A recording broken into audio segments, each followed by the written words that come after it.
It keeps making ding ding sounds when people enter, which is amazing. It's like getting trick or treaters. You're like, yes, people are here. So exciting. And I hope it lives up to the amazing intro. Thank you both. It's funny too, Kristen, because I'm doing a book club for my book on Thursday, which is free for educators and parents to come to too.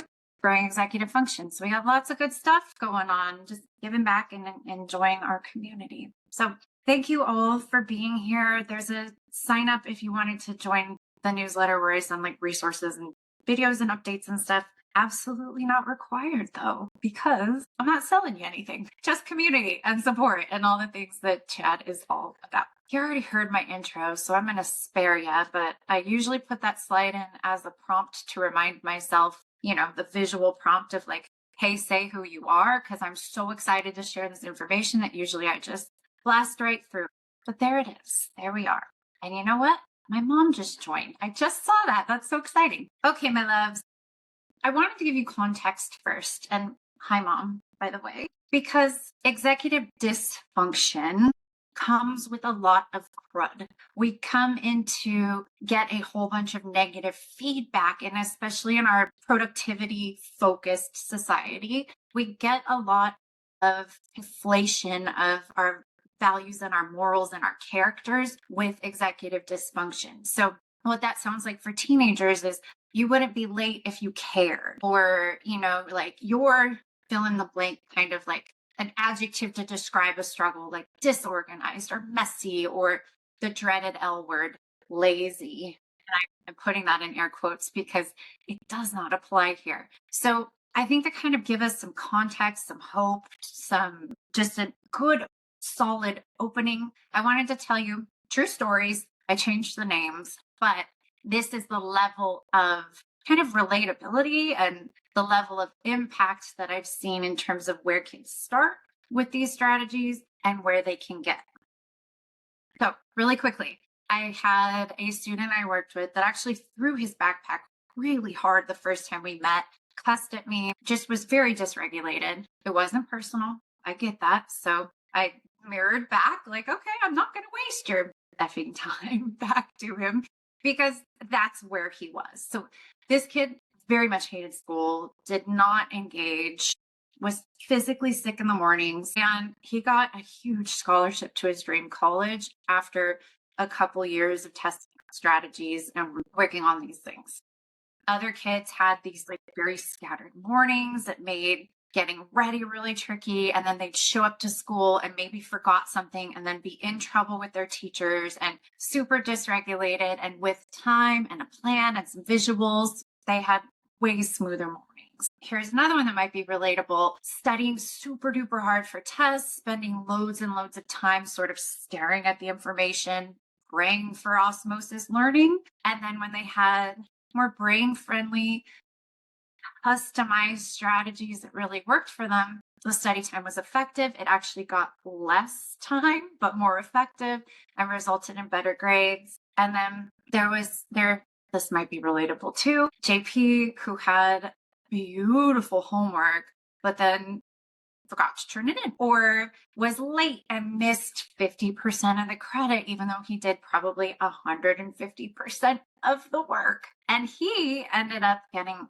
honor roll and a surprise scholarship at college that he didn't even apply for because his grades had improved so much. And these are not rare. I mean, I know they're kind of like big, proud moments, but this is available when we can get curious, stay regulated, which I know is a leap, and I'm not saying that I'm even good at it all the time, but when we can really access what I'm going to call detective perspective in a minute, we can get into this level of growth, which feels really good. Okay, I'm going to pop in the chat. Oh, there we go. Okay, Kristen's doing name matching and stuff. Got it.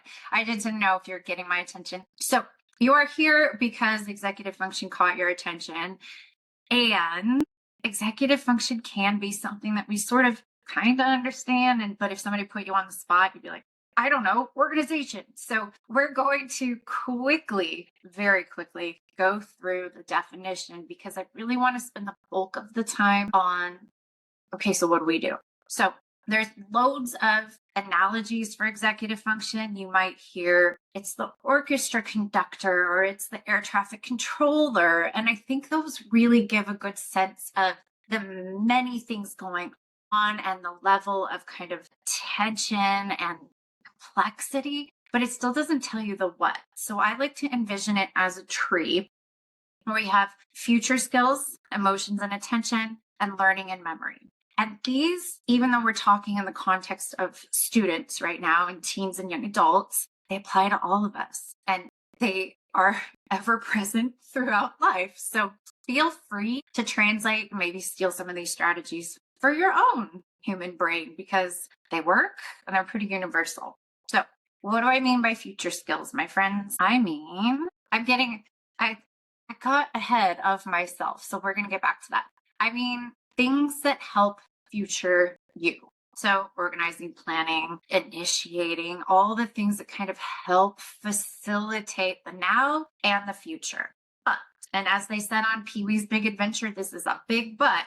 We don't notice the future skills when they're intact. They're really easy to take for granted. We notice when they're in deficit. So we might see a student or ourselves with future skills executive function deficits if we're constantly hunting for the same thing, or we don't have a project management system. And so we're like genuinely surprised when we have a late fee as adults or late work as kids. It might be like, okay, we've kind of got a clean to-do list, but we can't get started. Or we're working super hard doing productive procrastination, where the thing that really would make the difference in our life is so overwhelming and sort of creates this allergic reaction in our brains that we end up cleaning out the fridge or doing something else like that.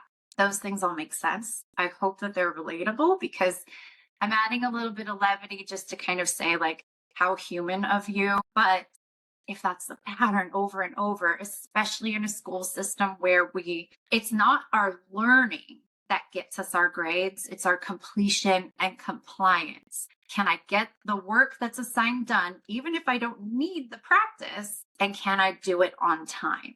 And so if you're missing some of these skills, as with some of the others, in the context of the classroom, that has a negative impact on your grade, but again, is not a reflection of effort or character. Does that make sense? Okay, so we've got these three branches, and we're just sort of exploring what do they include, what do the deficits look like, and how does that impact teens and especially people in school? All right.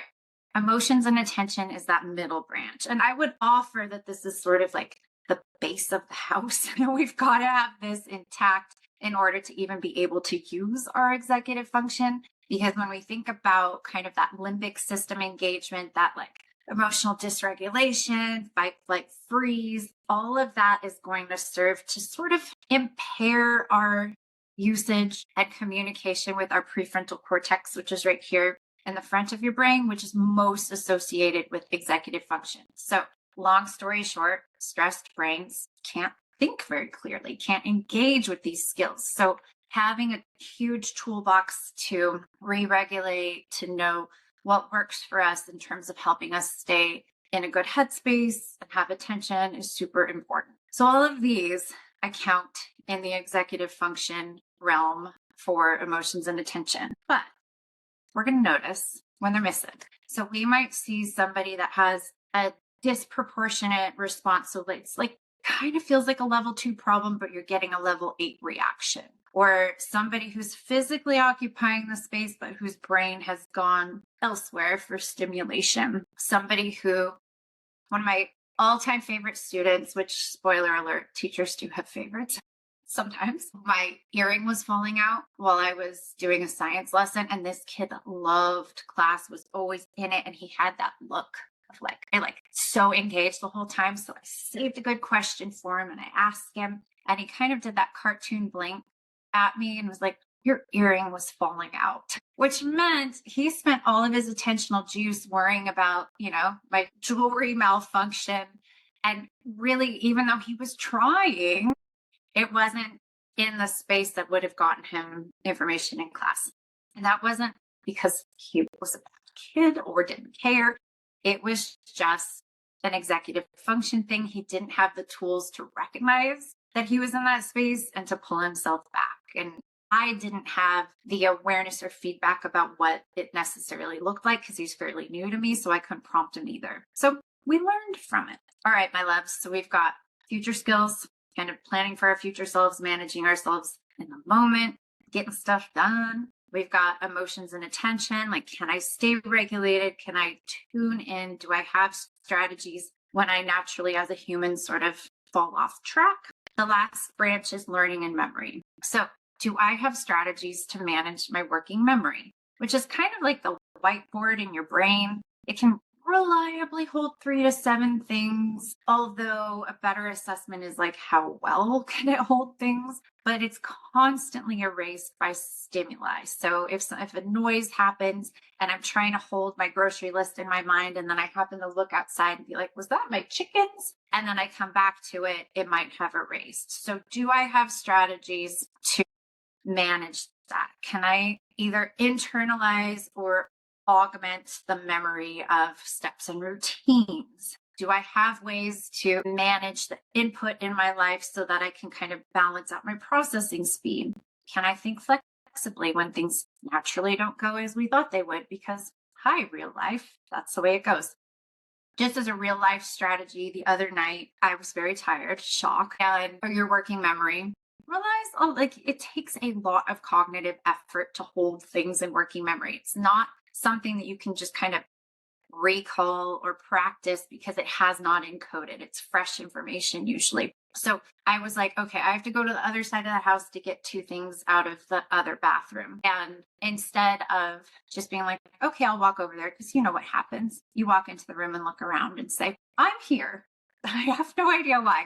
Instead, I held 2 fingers out, kind of stuck them in my pocket, and then repeated to myself a couple times what I needed, just short version, so that when I got there, I was on it. I actually grabbed the 2 things I needed, which sounds kind of like, okay, come on, that's silly. But that reflects that I know my brain. I know that when I'm extra tired, my brain's not as reliable of a warehouse. It's not going to hold on to things well. I know that I respond well to kind of having an enumerated list. I knew that repetition would help. So point being, even if that's not a strategy you want to necessarily adopt, it really helps in real life all the time. Okay, you know the drill. This is learning and memory when it's intact and when it's functioning, but we're going to notice more when it's deficits. So we're going to notice maybe starting in the middle of a task or difficulty with pulling information back out of our heads, or challenges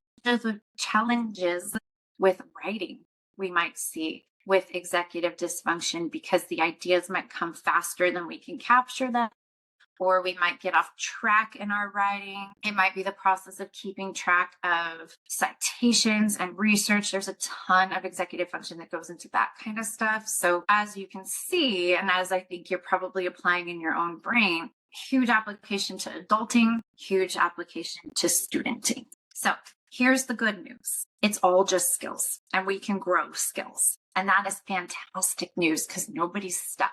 You don't have to own the label of like, I'm disorganized, and then just stick with it. Like, well, this is me.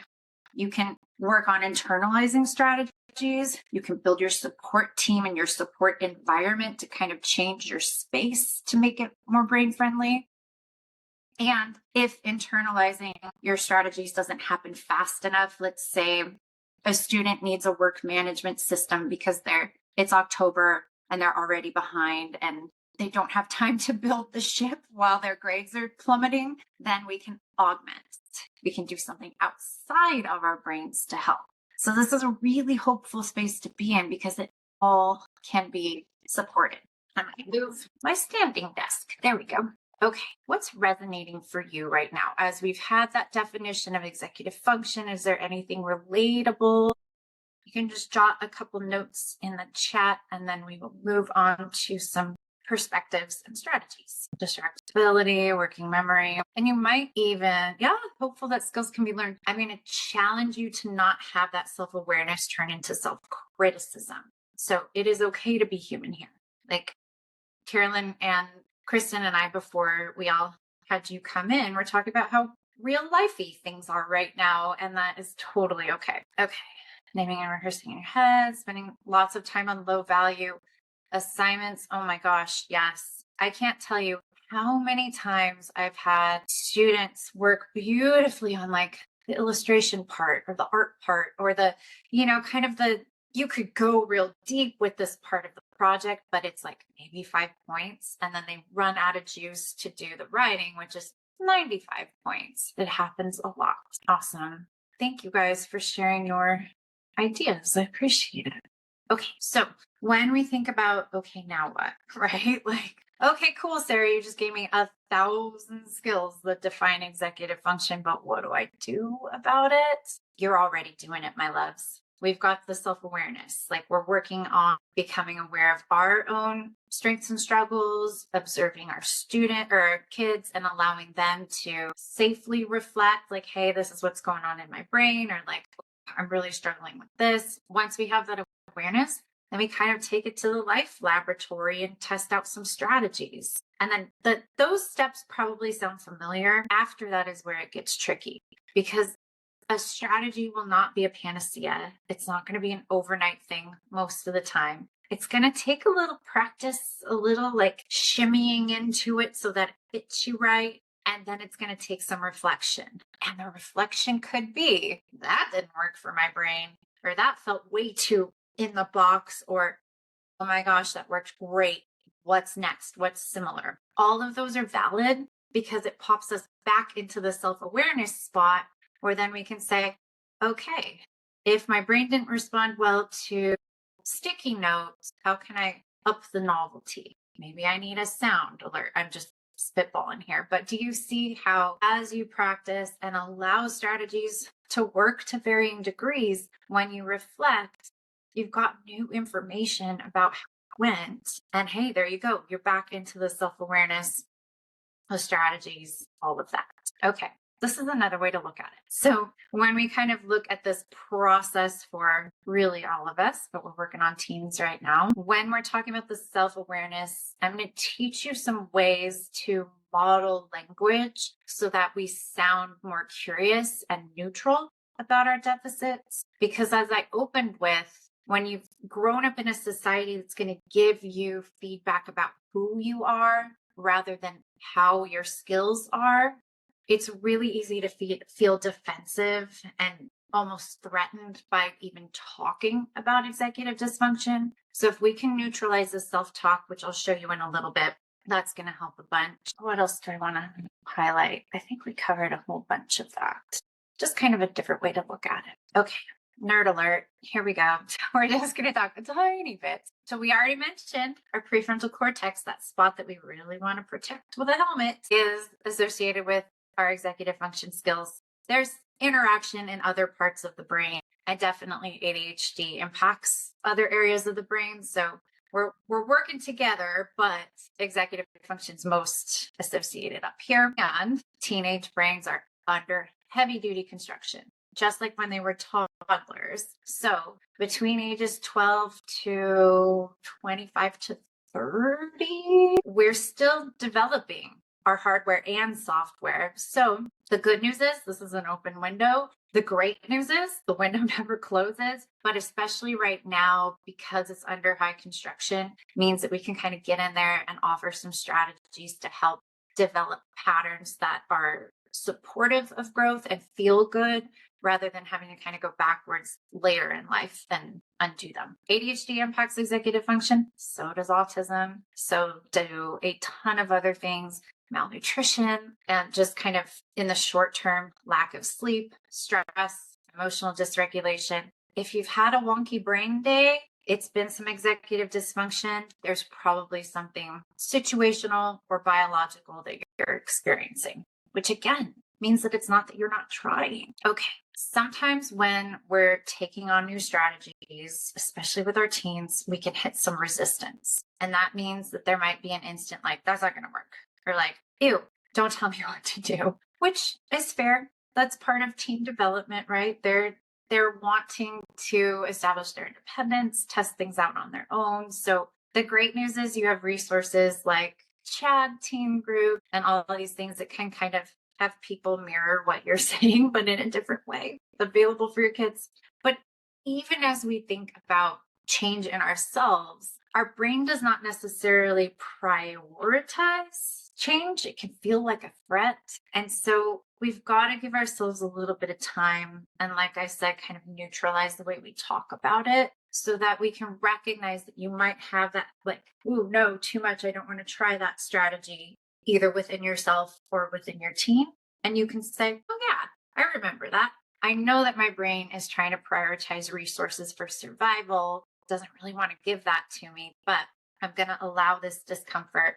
I'm going to allow my team to have some protest and stick with it because it's worth it. Okay, moving on. I promised you earlier I would explain detective perspective, which is a mouthful, but is a game changer. So oftentimes, and even though I'm a coach, I taught for almost 20 years, like I live and breathe this stuff. I'm obviously passionate about it. Still, I have that pop off in the back of my head that says, I told you 600 times to do blah, blah, or like, what do you think would happen? You know, that kind of like, you should have voice, but I have trained myself to hear it and then have a good block of not saying it. Because when we use detective perspective, which is getting curious about what could have led to what we're observing, it changes everything. So when your kid forgot to turn in their homework again, and you're like, oh my gosh, like it's end of term, you're about to not pass, like this is a big deal. Of course, the context is this matters. And we've been doing this the whole time. What else can we do? So this is when we step back and say, okay, somebody who remembers to turn in their work, what skills do they have? What systems might be functioning for them? What in the environment is prompting them to do it? Can they at school enlist the help of a friend or teacher prompts? Like what strategies might be helpful? And this isn't you doing it alone. It's in conversation with your kid, but it's a way to kind of shake loose of maybe the resentment or the interaction struggle, the friction, and say, okay, this has genuinely been a pattern. The way we've been interacting with it before has perpetuated the pattern, but it hasn't filled the skills gaps. What can we try next? And again, this is all cute, very easy questions on the front of it. And when you're facing, like homework time and dinner and dishes and everything all at once and noise and your own dysregulation, this will be tricky. So it won't happen all of the time. But if you allow yourself to think about maybe the most impactful pattern or kind of the triage of space of where this might be helpful, I promise you, it opens up a perspective of, could we like biopsy this? Could we make a mystery out of this rather than being a victim of it? And that can change everything. Okay, we talked about self-talk. Here are some of the ways that I work with teens to shift how they talk about themselves. Because they've heard before age 10, people with ADHD have heard about 20,000 more negative comments than their peers at age 10. That statistic often makes me cry when I present it because it's gut-wrenching. So of course, there's going to be either an adopted negative self-talk or a kind of defense mode. I don't want to talk about it. So the way to get around it is to work on self-talk. So instead of saying, I'm disorganized or I'm a bad student, I can't do math, I offer neutral ways to describe what they're experiencing. So I have a brain that sometimes spaces out if things get boring, or I have a brain that needs a little bit of familiar sound in order to be able to focus. I'm still learning to add reminders for my work.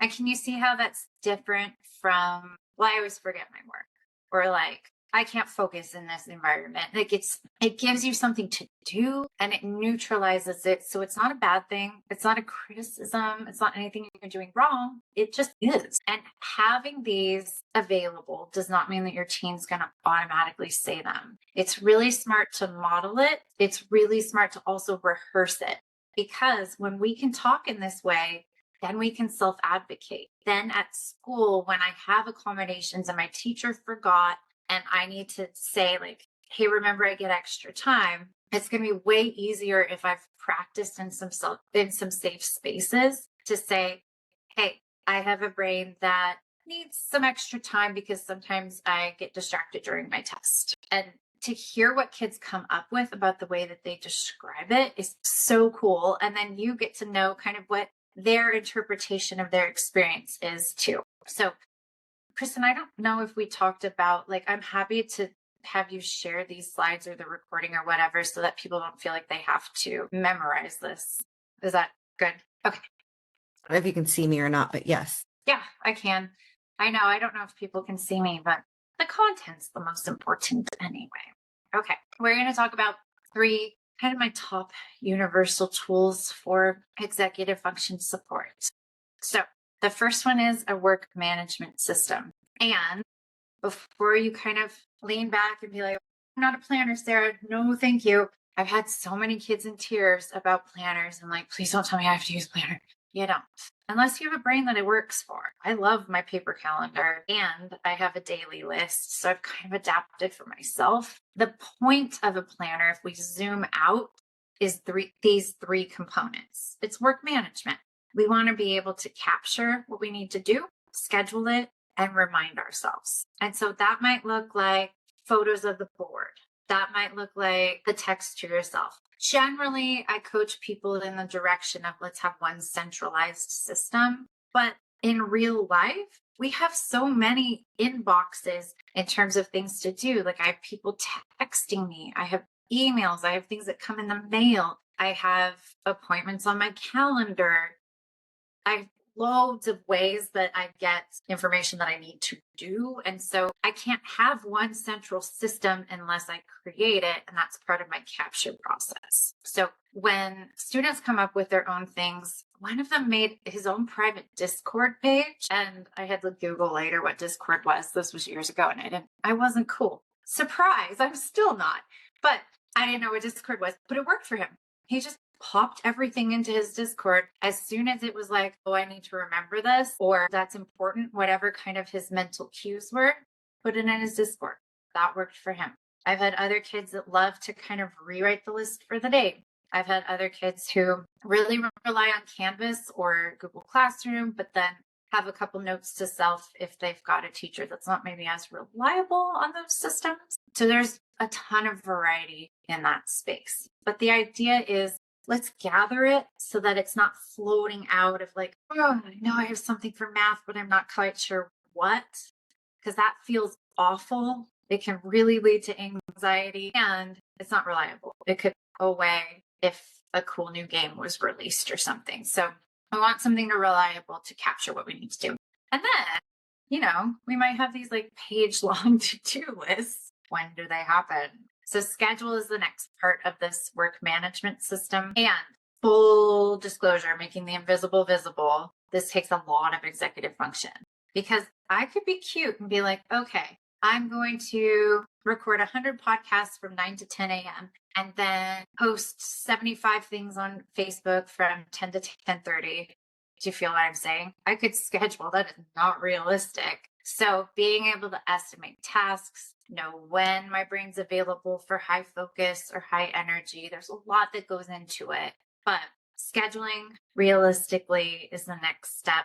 And then the last one is to remind ourselves. So how am I going to help future me manage to actually follow the schedule I made or manage to at least address the priorities that I've identified? So sometimes this is all in one place, like a digital or paper planner. Sometimes this is several kind of things. There are apps out there like Todoist and Remind and all kinds of things coming out all the time. There's no right one existing prescription for this, but the idea is you're kind of liberated to explore if you know the components of what helps with work management. Okay, darlings. So that's one of the top universal tools. The other one is kind of an internal rule that I have for myself. So if something matters, if it needs to happen, I need to concretize it and visualize it. So we talked a little bit before about how working memory is not real reliable. There's a quote that I never know who said it first, so I'm going to not credit it. I should, but our brain is a factory Like you can make stuff, you can think stuff, not a warehouse. Doesn't store very well. So I encourage you to think about systems for capturing your working memory. Like, "Ooh, I just thought of something I need to do. I'm going to write it down."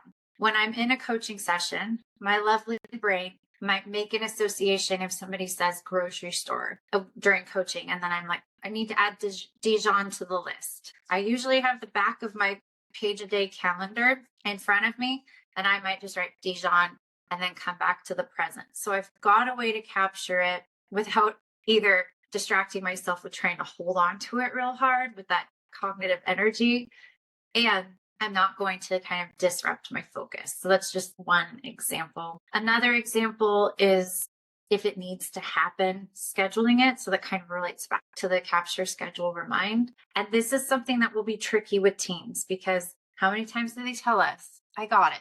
And in your brain, you're thinking, do you now? Okay. So what we can start asking them is like, if they genuinely forget something, because they're developing humans, it happens, like, dang it, that was important and your brain forgot. What do you think was a sign that, well, actually, I'm getting ahead of myself. Like, what could you do for future you next time? And they'll be like, oh, write it down, put it on my calendar. Okay. What are the signs that you might need to write something down or put it in your calendar? Well, if I'm watching TV and you tell me, I'm probably not going to remember. Okay, cool.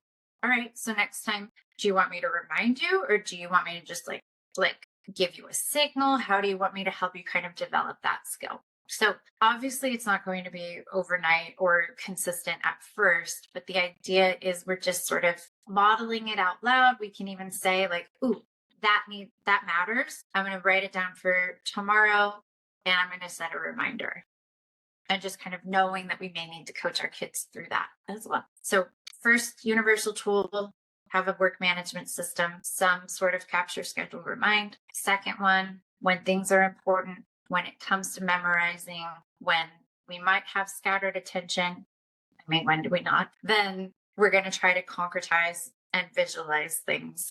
And the third universal tool is make it brain friendly. So it is so fun to get, especially this time of year, to get all of those cool planners and the stickers and the pens and be like, yes, I am doing this. But complicated systems are going to add friction points. So we need to step back, unless it's the right amount of dopamine and we're like, oh my gosh, this is the greatest thing. And it can be sustained, kind of reboot the novelty from time to time. Okay. But oftentimes we're sold online or TikTok or whatever, like, do this system. And if it's not made for your particular neurology or your chapter of life that you're in right now, if it doesn't fit the context or the environment, it's not going to be brain friendly. And it probably will have too much friction to be consistent or work very well. If and when that happens, remember, you're just in the strategy experimentation zone. You're learning about your brain. Your kids are learning about their brains. So we have the chance to say, okay, how can I make this easier? How can I make the prompt and the system obvious? And how can I make it almost unavoidable? So examples of this kind in the organization space would be, sorry, I lost my train of thought because I hit the admit button to somebody in the waiting room. The organization space would be like, can I have a parking spot for my backpack? Can I have a bin for my shoes? And if I see it and it looks empty, that's going to prompt my brain, actually, I need to do this. And it would be easy if it was right by the door. Does that make sense? Versus the super complicated meal planning thing that we're going to take on a Sunday evening. And it's all these ingredients and all this prep. And oh my gosh, now it's cleanup. Those are going to have so much friction points and be what I call work to do work. So much setup and mental energy before you even get to the cooking part that it's very likely that it will not be sustainable or even go so hot the first time. Another example of making things brain friendly, studying. It's super fun, right? And how many of our kids have actually been taught to do it? When I teach teachers, I love to ask the question, okay, think back. How many of you were taught how to study? And it can be a room of 200 people and see maybe 3 to 6 hands. It's wild that we don't get taught to study. And so what happens is we come up with systems of like, okay, I'll just reread. And then we make it difficult because we're going to go into a room with lots of distractions. We're going to ask our brains to reread something that we thought was boring the first time. Why would it be any more fun the second time? And rereading is shown to not actually work because it's going this direction with studying, sort of hoping that you can punch all this stuff into your memory, but it's not practicing the recall, which is actually what you do during the test, right? Nobody's assessing, can you get something into your brain? They're assessing, can you get it out? And so a different approach to studying, just in terms of making it brain friendly, would be easy in terms of having steps written out. Gather all your materials. Here's the space that my brain works best in. Do I need to take myself to coffee and put in noise canceling headphones? What time of day works best for me? Having all the sort of ingredients for good focus and being able to lock in, as the kids say, making it obvious. Like, okay, I actually developed my space, or I left it just as I had it last night so I can engage with it tomorrow. And then unavoidable. So this would be like, I'm going to tell somebody, hey, I'm studying Thursday afternoon at 4, maybe even have a body double, but some kind of social accountability. Does that make sense? I sort of spitballed a student example as well, and a good, not necessarily ADHD specific, but a good book that talks a lot about this is Atomic Habits, which really resonated with me in terms of strategy use and working with students. Okay, so top 3, universal tools, create a work management system, something where you can capture what you need to do, schedule it, and remind future you. Honoring that our brains are lovely factories, but they don't store very well. Can I make it concrete and visual? And then how can I make things brain friendly? How can I reduce the work to do work? Which reminds me, oftentimes our kids will avoid studying because it feels so overwhelming to collect the information and figure out what they even need to study. So sometimes round 1 of studying is just organizing. It's getting the study guide, fingers crossed the teacher gives them a study guide, or finding the slide decks, or getting technology to make some flashcards, or making old school flashcards. So some of it might not even feel like studying for the first session that they try, because it's work to collect the info.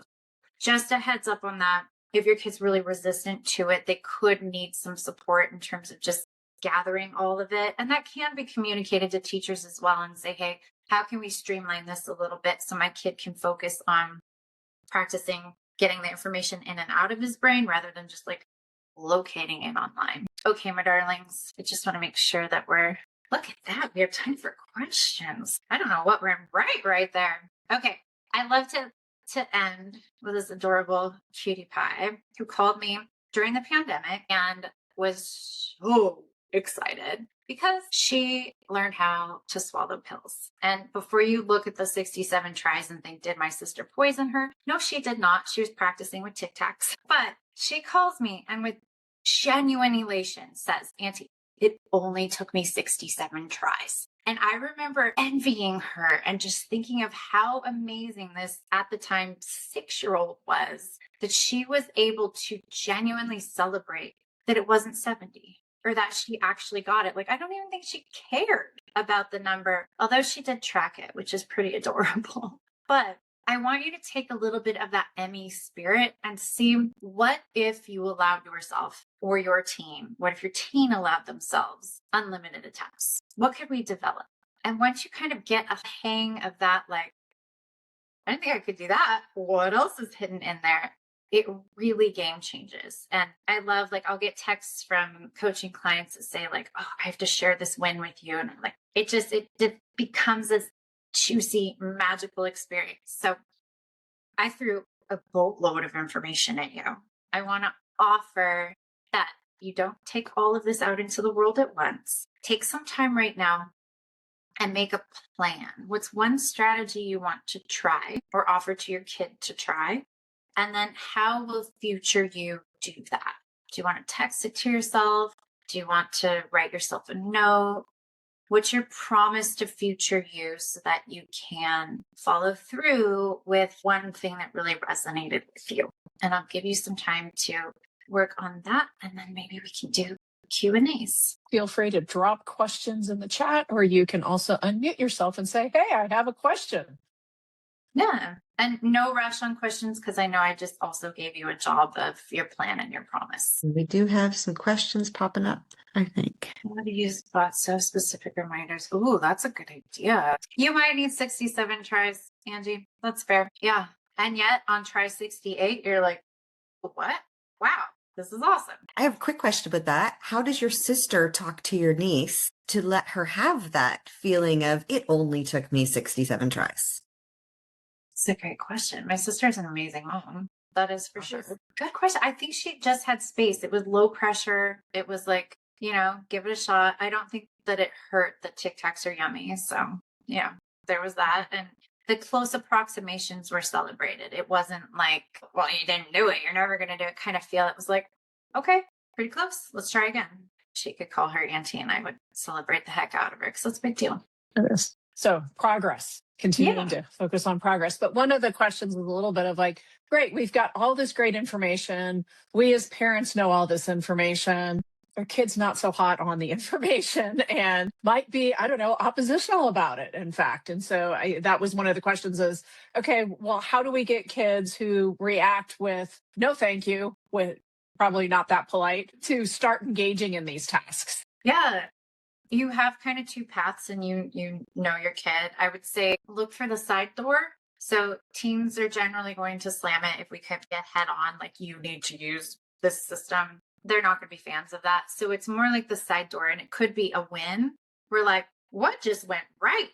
Oh my gosh, like you were on time. You got your work in. Like, what do you think really worked for your brain, and sort of develop that way? Or use the pain point entrance where it's like, honey, I know that's so disappointing. Like you worked really hard on this and then only got half credit because it was late. Are you open later? Like when you're feeling more regulated, are you open to figuring out some ways to avoid that in the future? So you kind of have like two paths in. Oftentimes it's also helpful to have a coach, a teacher, a mentor, a helpful auntie that can kind of take on that sort of consulting guiding role and utilize that relationship, because that natural resistance to parents is part of development. So I see some people gain some purchase there. And then once their kids are bought in and they're like, actually, dang it, this works, then they can kind of have more open conversation. You know what I mean? Yeah. We have a comment from Kimberly that multiple local districts are piloting executive functioning classes this school year for sixth graders. So the question is, how much information about executive functioning can an 11-year-old take in at a time? So because also learning, like applying the skills is actually, we know knowing about the skills is one thing, but it's learning and applying them. It's about executing the executive functioning skills is important. So And how many of these? It's tricky because 11 is a bit young. And the tricky part is, I'll just full transparency. So, like people have come to me and say, give me a curriculum. I'm like, wouldn't that be cool if the skills just ordinated and there was one right way to do it? And so it's really scary to me when maybe districts adopt a curriculum. There's one out there called Avid. And yes, it has great skills. Like it teaches you to take notes in one particular way. It teaches you to manage a binder in one particular way. And while the intention is great to have that structure and like open the dialogue about executive function, it functions to almost punish neurodivergence, because our crew is going to be like, this is the way I like to take notes, or I want to add pictures and stuff. So keep your ear open to those classes in terms of, is it a whole bunch of worksheets, or is it time to apply? And is it like a lockstep, this is the right way? Or is it kind of building that self-awareness? And I will say, kind of like the Sarah method, the method I wrote in my book for teachers, is harder. And it's not as clean as like, just give me a lesson, let's go. But it works better and it builds the skills rather than making them be compliance-based and context-based, and they don't generalize. Does that make sense? It says, once they feel the win, they live it. We got that comment from Diane, which is great. So you can build on it. And also that my kid will definitely have to add pictures to everything. Right? So, and can you imagine their grade going down because of it? Like, right. yes. Have you seen my kid's arms? Like Exactly. he can draw a whole sleeve in one class. And that might even be like their like beta test of capturing what they need to do, right? No, just designs. Just Okay. no, if he was actually writing assignments, that would be different. But you can see it on fMRIs that, I mean, sorry, I'm nerding out. You can see it on fMRIs that people with ADHD, when they doodle or they fidget, the attentional network is so much more activated. So it's wild to me that we have systems that punish that self-regulation, but that's a side note. Your kids aren't wrong. That's what I'm saying. right. I think one of the things I just wanted to say is I think I took away from it is, I mean, I've kind of thought about you have to meet kids where they're at, but I think part of meeting them where they're at is I think you gave us some great tools for trying to understand where they're at and where their skills are at so you can meet them where they're at. And so I was kind of, and I like that CSR. And in my mind, I made it a scissor. Oh, that's I learned that. I don't know why. It just felt like you're like cutting in and like getting it done. Like, so I was like, all right, I'm going to remember the scissor. Yeah. I made an acronym for myself out of what you gave us. So that was great. Well, thank you all for being here. I really appreciate your participation.